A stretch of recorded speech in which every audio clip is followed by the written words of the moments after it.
আপনারা শুনছেন radio Bikrampur ৯৯.২ FM। প্রাণের কথা মনে সুর, রেডিও বিক্রমপুর 99.2 FM।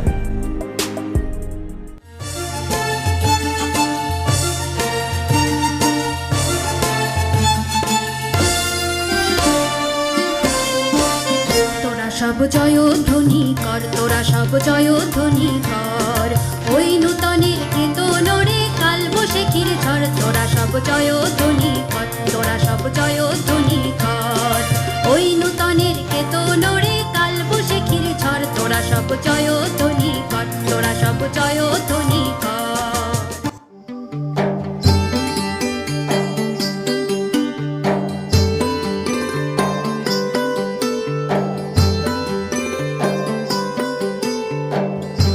প্রিয় শ্রোতা, সবাইকে প্রীতি ও শুভেচ্ছা জানিয়ে শুরু করছি দুর্যোগ প্রতিরোধ, জনসচেতনতা সৃষ্টি, সঠিক তথ্য পাওয়ার উপায়, তথ্যের মহামারী রোধ ও অভিযোজন বিষয়ে সচেতনতামূলক রেডিও ম্যাগাজিন অনুষ্ঠান মানুষের পাশে আমরা।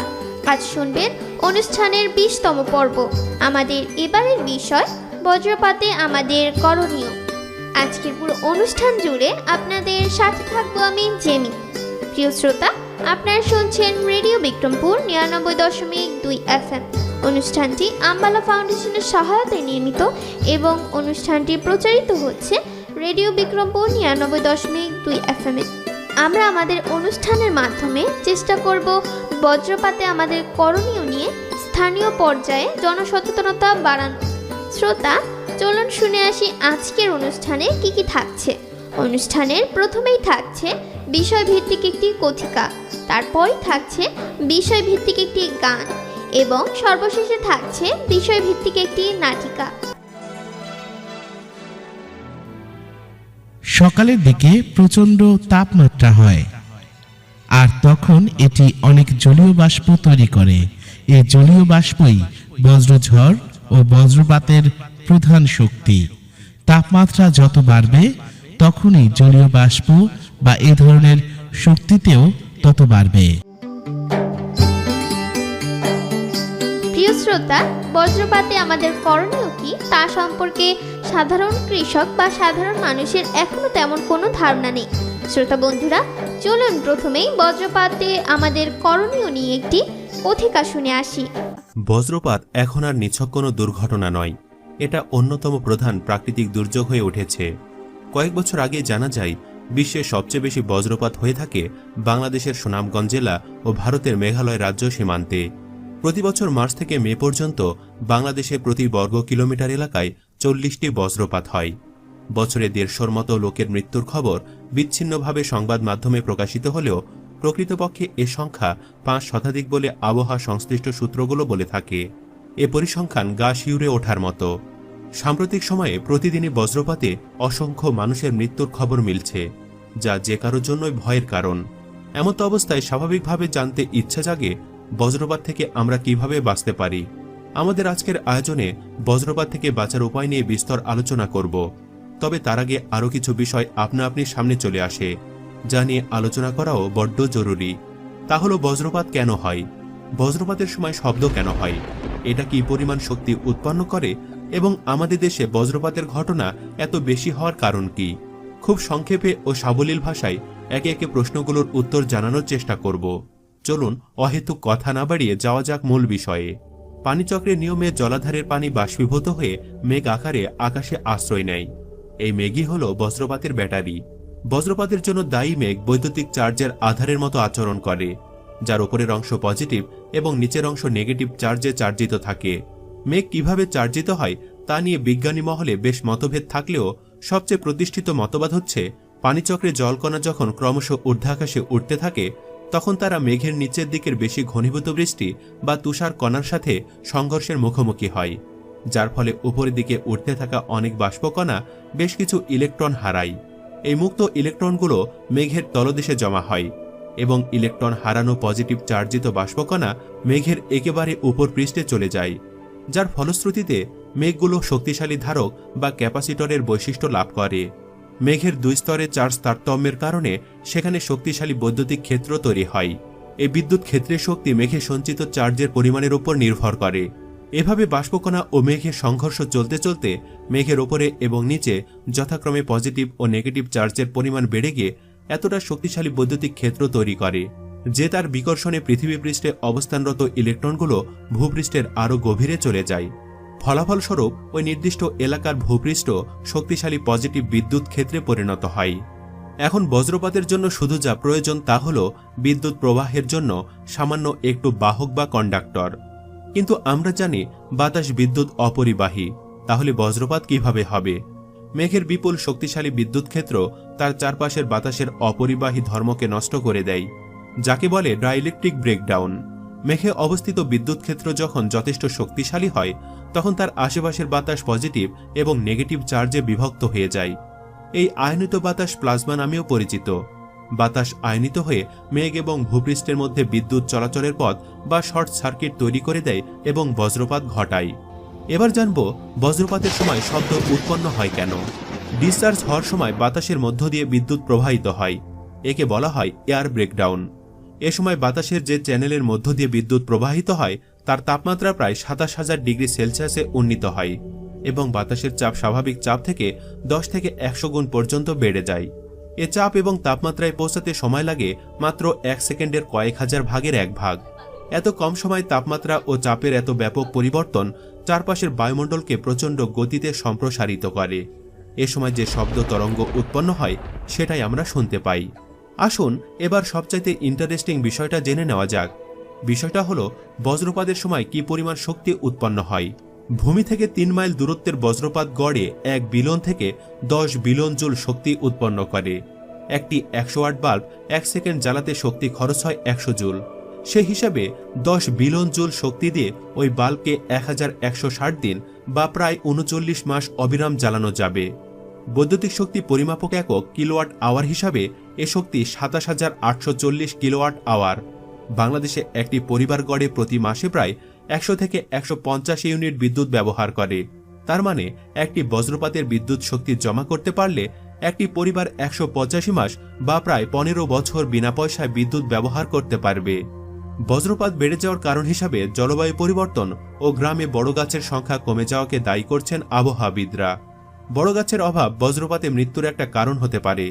শহরাঞ্চলে ঘরবাড়ি বেশি হলেও সেখানে বজ্র নিরোধক ব্যবস্থা থাকায় বজ্রাঘাতে হতাহতের ঘটনা কম। কিন্তু গ্রামে এ নিরোধক হিসাবে কাজ করত যে বড় বড় গাছ তার সংখ্যা দিন দিন কমে যাচ্ছে বলে গ্রামাঞ্চলে বজ্রাঘাতে প্রাণহানি বেশি ঘটতে দেখা যায়। ফলে এখন বজ্রপাত থেকে নিরাপদে থাকার উপায় বের করতে হবে। প্রাথমিকভাবে বজ্রপাতের সময় পানি থেকে দূরে থাকার পরামর্শ দিয়েছেন বিশেষজ্ঞরা। তারা বলছেন কংক্রিটের নিচে ঠাঁই নেওয়া এবং যে কোনো ইলেকট্রিক বস্তু থেকে দূরে থাকতে হবে। সর্বোপরি চলুন এবার বজ্রপাত থেকে বাঁচতে সহায়ক কিছু উপায় জেনে নিই। 1. দালান বা পাকা ভবনের নিচে আশ্রয় নিন। ঘন ঘন বজ্রপাত হতে থাকলে কোনো অবস্থাতেই খোলা বা উঁচু স্থানে থাকা যাবে না। সবচেয়ে ভালো হয় কোনো একটি পাকা দালানের নিচে আশ্রয় নিতে পারলে। 2. উঁচু গাছপালা ও বিদ্যুৎ লাইন থেকে দূরে থাকুন। কোথাও বজ্রপাত হলে উঁচু গাছপালা বা বিদ্যুতের খুঁটিতে বজ্রপাতের সম্ভাবনা বেশি থাকে, তাই এসব স্থানে আশ্রয় নেবেন না। খোলা স্থানে বিচ্ছিন্ন একটি যাত্রী ছাউনি, তালগাছ বা বড় গাছ ইত্যাদিতে বজ্রপাত হওয়ার সম্ভাবনা অত্যন্ত বেশি থাকে। 3. ধাতব বস্তু স্পর্শ করবেন না। বজ্রপাত ও ঝড়ের সময় বাড়ির ধাতব কল, সিঁড়ির রেলিং, পাইপ ইত্যাদি স্পর্শ করবেন না। এমনকি ল্যান্ডলাইন টেলিফোনও স্পর্শ করবেন না। বজ্রপাতের সময় এগুলো স্পর্শ করেও বহু মানুষ আহত হয়। 4. বিদ্যুৎ চালিত যন্ত্র থেকে সাবধান। বজ্রপাতের সময় বৈদ্যুতিক সংযোগযুক্ত সব যন্ত্রপাতি স্পর্শ করা থেকে বিরত থাকুন। টিভি, ফ্রিজ ইত্যাদি বন্ধ করা থাকলেও ধরবেন না। বজ্রপাতের আভাস পেলে আগেই এগুলোর প্লাগ খুলে সম্পূর্ণ বিচ্ছিন্ন করুন। অব্যবহৃত যন্ত্রপাতির প্লাগ আগেই খুলে রাখুন। 5. খোলা ও উঁচু জায়গা থেকে সাবধান। এমন কোনো স্থানে যাবেন না যে স্থানে আপনি উঁচু। বজ্রপাতের সময় ধানক্ষেত বা বড় মাঠে থাকলে তাড়াতাড়ি নিচু হয়ে যান। বাড়ি, ছাদ কিংবা উঁচু কোনো স্থানে থাকলে দ্রুত সেখান থেকে নেমে যান। বজ্রপাত হওয়ার উপক্রম হয় তাহলে কানে আঙ্গুল দিয়ে নিচু হয়ে বসুন, চোখ বন্ধ রাখুন, কিন্তু মাটিতে শুয়ে পড়বেন না। মাটিতে শুয়ে পড়লে বিদ্যুৎ পৃষ্ঠ হওয়ার সম্ভাবনা বাড়বে। 6. পানি থেকে সরুন। বজ্রপাতের সময় আপনি যদি ছোট কোনো পুকুরে সাঁতার কাটেন বা জলাবদ্ধ স্থানে থাকেন তাহলে সেখান থেকে সরে পড়ুন। পানি খুব ভালো বিদ্যুৎ পরিবাহী। 6. পরস্পর দূরে থাকুন। কয়েকজন মিলে খোলা কোনো স্থানে থাকাকালীন যদি বজ্রপাত শুরু হয় তাহলে প্রত্যেকে 50 থেকে 100 ফুট দূরে সরে যান। কোনো বাড়িতে যদি পর্যাপ্ত নিরাপত্তামূলক ব্যবস্থা না থাকে তাহলে সবাই এক কক্ষে না থেকে আলাদা আলাদা কক্ষে যান। জানালা থেকে দূরে থাকুন। 7. বাড়ি সুরক্ষিত করুন। আপনার বাড়িকে বজ্রপাত থেকে নিরাপদ রাখতে প্রয়োজনীয় ব্যবস্থা নিন। এজন্য আর্থিং সংযুক্ত রড বাড়িতে স্থাপন করতে হবে, তবে এক্ষেত্রে দক্ষ ইঞ্জিনিয়ারের পরামর্শ নিতে হবে। ভুলভাবে স্থাপিত রড বজ্রপাতের সম্ভাবনা বাড়িয়ে দিতে পারে। 8. রাবারের বুট পরুন। বজ্রপাতের সময় চামড়ার ভেজা জুতা বা খালি পায়ে থাকা খুবই বিপজ্জনক। এ সময় বিদ্যুৎ অপরিবাহী রাবারের জুতা সবচেয়ে নিরাপদ। বলতে পারেন সবই তো বুঝলাম, কিন্তু বজ্রপাত হওয়ার কি কোনো লক্ষণ আছে? হ্যাঁ, আছে। আপনার উপরে বা আশেপাশে বজ্রপাত হওয়ার আগের মুহূর্তে কয়েকটি লক্ষণে তা বোঝা যেতে পারে। যেমন বিদ্যুতের প্রভাবে আপনার চুল খাড়া হয়ে যাবে, ত্বক শিরশির করবে বা বিদ্যুৎ অনুভূত হবে। এ সময় আশপাশের ধাতব পদার্থ কাঁপতে পারে। অনেকেই এই পরিস্থিতিতে ক্রি ক্রি শব্দ পাওয়ার কথা জানান। আপনি যদি এমন পরিস্থিতি অনুভব করতে পারেন তাহলে দ্রুত বজ্রপাত হওয়ার প্রস্তুতি নিন। এত কিছুর পরও বজ্রপাতে যে কেউ আহত হতেই পারেন, তাহলে কি করা যায়? প্রথমত, বজ্রপাতের সময় আশেপাশের মানুষের খবর রাখুন। দ্বিতীয়ত, কেউ আহত হলে বৈদ্যুতিক শকে আহতদের মতো করে চিকিৎসা করতে হবে। প্রয়োজনে দ্রুত চিকিৎসকের ডাকতে হবে বা হাসপাতালে নিতে হবে। একই সঙ্গে এ সময় বজ্রাহত ব্যক্তির শ্বাস প্রশ্বাস ও হৃদস্পন্দন ফিরিয়ে আনার জন্য চেষ্টা চালিয়ে যেতে হবে। এ বিষয়ে প্রাথমিক চিকিৎসায় প্রশিক্ষণ নিয়ে রাখুন। শ্রোতা, এতক্ষণ শুনলেন বিষয়ভিত্তিক কথিকা। চলুন শ্রোতা বন্ধুরা, এবার শুনে আসি বিষয়ভিত্তিক একটি গান।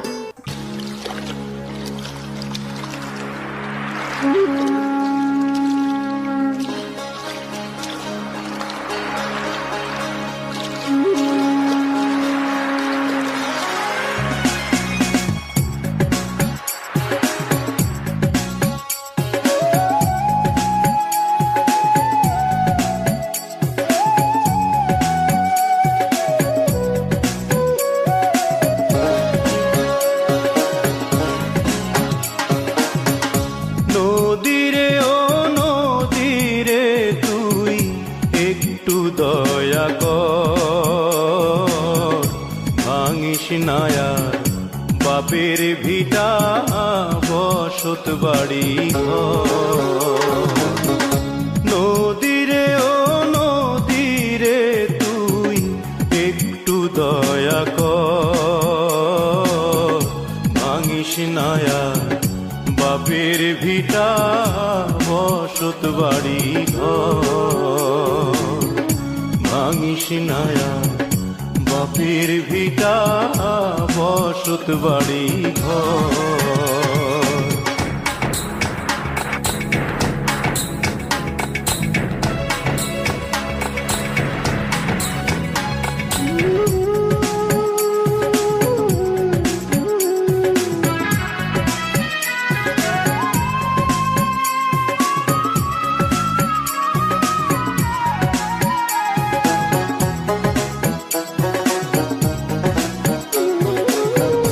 চাঁদের হাসি ছিল আমার সোনার সংসারে, সেই হাসি তুই কাইরা নিলি ভাঙ্গা বারে বারে।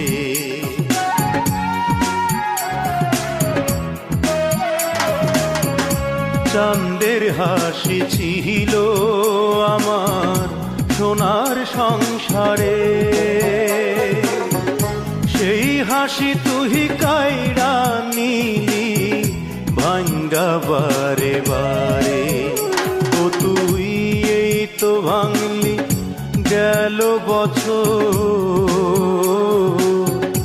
এই তো ভাঙলি গেল বছর ধান কাউনের চর।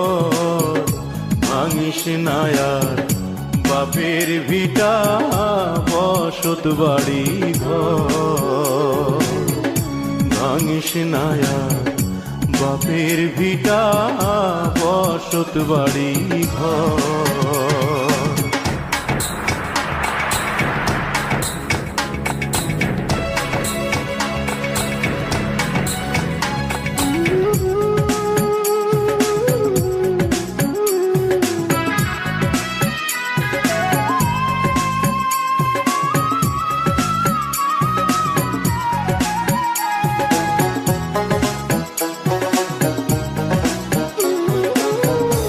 মরাকে আর মারবি কতই, তোর কি দয়া নাই? শেষ সম্বলে ভাঙ্গা নিলে কোথায় নিব ঠাই?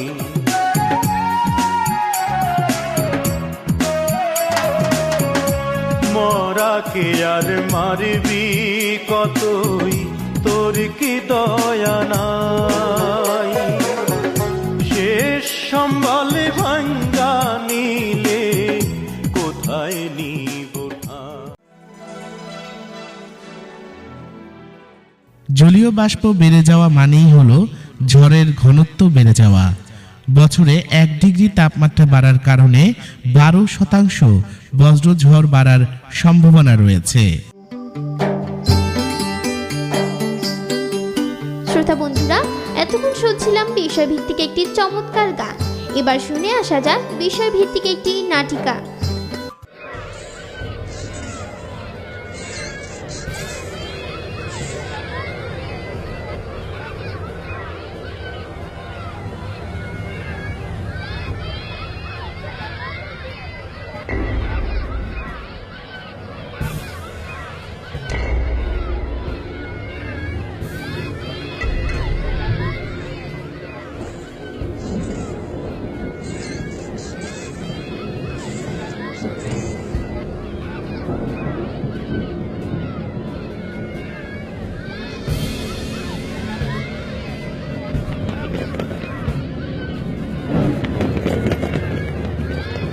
বাচ্চারা, তাড়াতাড়ি ভিতরে চলে আসো, বাইরে ঝড় আসবে। এখন বাইরে থাকলে বিপদ হতে পারে। টিচার, টিমুল তো এখনো বাইরে, আম গাছের ওখানে। তিমুল, তাড়াতাড়ি গাছ থেকে সরে আসো, দৌড়াও, এখনই বিজলি চমকাবে, দৌড়।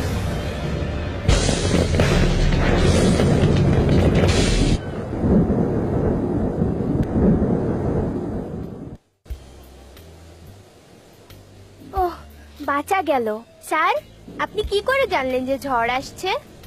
যখন ঠান্ডা ঝোড়ো হওয়ার সাথে সাথে আকাশ হঠাৎ অন্ধকার হয়ে যায়, তখনই বুঝতে হবে ঝড় আসছে।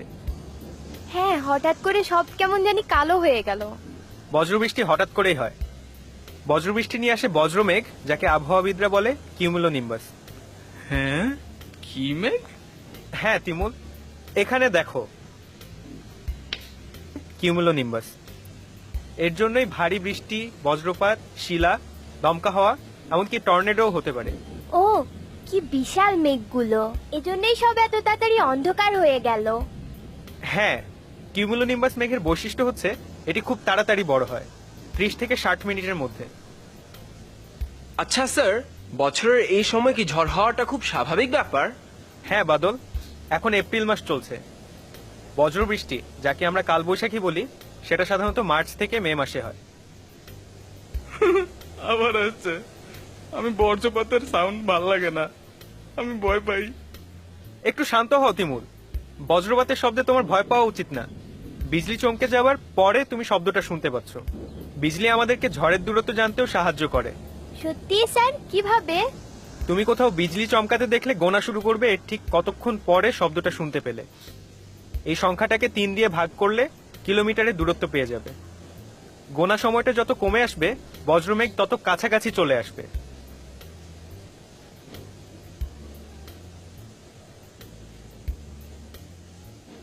এক, 2, 3, 4, 5, 6। 6 সেকেন্ডকে 3 দিয়ে ভাগ দিলে হয় 2। ও, তার মানে ঝড়টা আমাদের থেকে মাত্র 2 কিলোমিটার দূরে। কি বিপদ, ঝড়টা এত কাছে চলে এসেছে। কোনো সমস্যা নেই, তোমরা যতক্ষণ স্কুলের ভিতরে আছো ততক্ষণ তোমরা ঝড় কিংবা বজ্রপাত থেকে নিরাপদে থাকবে। কিন্তু আমরা যদি বাইরে থাকতাম আর তখন বজ্রপাত হতো, তাহলে আমরা কি করতাম? বজ্রপাত হলে কি করতে হয় এ ব্যাপারে এখানে লেখা আছে, এসো আমরা দেখে নিই। যদি তোমরা বাইরে থাকো তাহলে অবশ্যই দৌড়ে কোথাও আশ্রয় নিবে, কিন্তু কোথাও যদি যেতে না পারো তাহলে উঁচু জায়গা থেকে দূরে থাকবে, আর যতটুকু পারো নিচু হয়ে অল্প মাটিতে বসবে, তবে কখনোই মাটিতে শুয়ে পড়বে না। স্যার, যখন বজ্রপাত হচ্ছিল তখন চিৎকার দিয়ে আম গাছের নিচে সরে আসতে বললাম কেন? আম গাছের নিচে লুকা দিতে পারতাম। তিমুল, আজকে তোমার কপাল অনেক ভালো। তুমি বিজলি চমকানোর আগে একদম সময় মতো আম গাছ থেকে দূরে চলে আসতে পেরেছো। সাধারণত বিচ্ছিন্ন লম্বা কোনো জিনিস যেমন বড় গাছ অথবা ইলেকট্রিক পোলে বিজলি আঘাত হানে, এগুলো কাছাকাছি থাকলে তোমার উপরেও বিজলি পড়তে পারে। তাই এরকম সময় এগুলো থেকে অন্তত 4 মিটার দূরে থাকার চেষ্টা করবে। শিলা। জি স্যার, আমাকে ডাকলেন? না না, তুমি না শিলা, মানে শিলা বৃষ্টি শুরু হয়েছে। দেখো। বরফ বরফ, আমি বরফ খাবো। চলো যাই, বরফ খাই। থামো, তুমি কি করছো দিমুল? শিলা খুবই বিপজ্জনক, এটা তোমাকে আহত করতে পারে। তুমি জানো 2 সেন্টিমিটারের একটা শিলা তোমাকে 60 কিলোমিটার বেগে আঘাত করতে পারে, আর 5 সেন্টিমিটারের শিলা হলে সেটা 120 কিলোমিটার বেগে পড়তে পারে। তুমি বাইরে থাকলে তোমাকে কঠিন একটা বরফ আঘাত করতে পারতো। তোমরা কি জানো 1986 সালের এপ্রিল মাসে গোপালগঞ্জে 1 কেজি ওজনের শিলা পড়েছিল। এরকম একটা জিনিস খুব সহজে একটা মানুষকে মেরে ফেলতে পারে। তাই শিলাবৃষ্টির সময় কখনোই বাইরে যাবে না, ঠিক আছে? হ্যাঁ, ওইটা বলছি। দেখে তো মনে হচ্ছে আইসক্রিম কো। হায় হায়, টর্নেডো আসছে। তাড়াতাড়ি জানলা থেকে সরে যাও তোমরা। হাত দিয়ে মুখ আর কাঁধ থেকে ডেস্কের নিচে চলে যাও, তাড়াতাড়ি।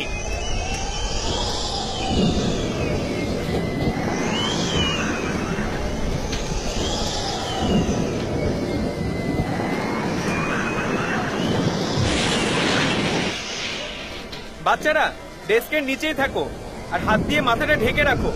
মাত্র কারেন্ট চলে গেল। ঝড় না থামা পর্যন্ত আমরা এভাবেই অপেক্ষা করব।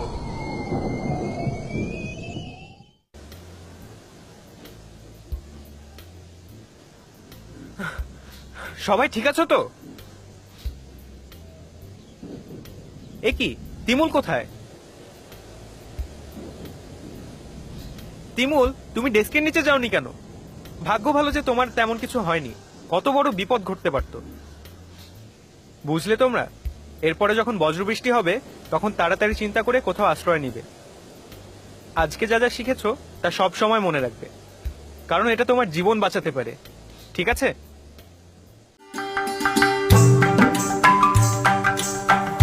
প্রিয় শ্রোতা, আমরা অনুষ্ঠানের একেবারে শেষ পর্যায়ে চলে এসেছি। এতক্ষণ আপনারা শুনলেন রেডিও ম্যাগাজিন অনুষ্ঠান মানুষের পাশে আমরা। অনুষ্ঠানটি আম্বালা ফাউন্ডেশনের সহায়তায় নির্মিত এবং অনুষ্ঠানটি প্রচারিত হলো রেডিও বিক্রমপুর 99.2 FM এ। পুরো অনুষ্ঠান জুড়ে আপনাদের সাথে ছিলাম আমি জেমি। আগামী পর্ব শোনার আমন্ত্রণ জানিয়ে শেষ করছি আমাদের আজকের অনুষ্ঠান। সবাই স্বাস্থ্যবিধি মেনে চলুন, সুস্থ থাকুন, নিরাপদে থাকুন আর সবসময় কান পাতুন রেডিও বিক্রমপুর 99.2 FM এ। এবার বিদায়ের পালা, তার আগে জানিয়ে দেব আজ আমরা মানুষের পাশে আমরা এই আয়োজনের সাথে ছিলাম। উপস্থাপনায় আমি জেনি, প্রকৌশল সহযোগিতায় ছিলেন মামুনুর রশিদ।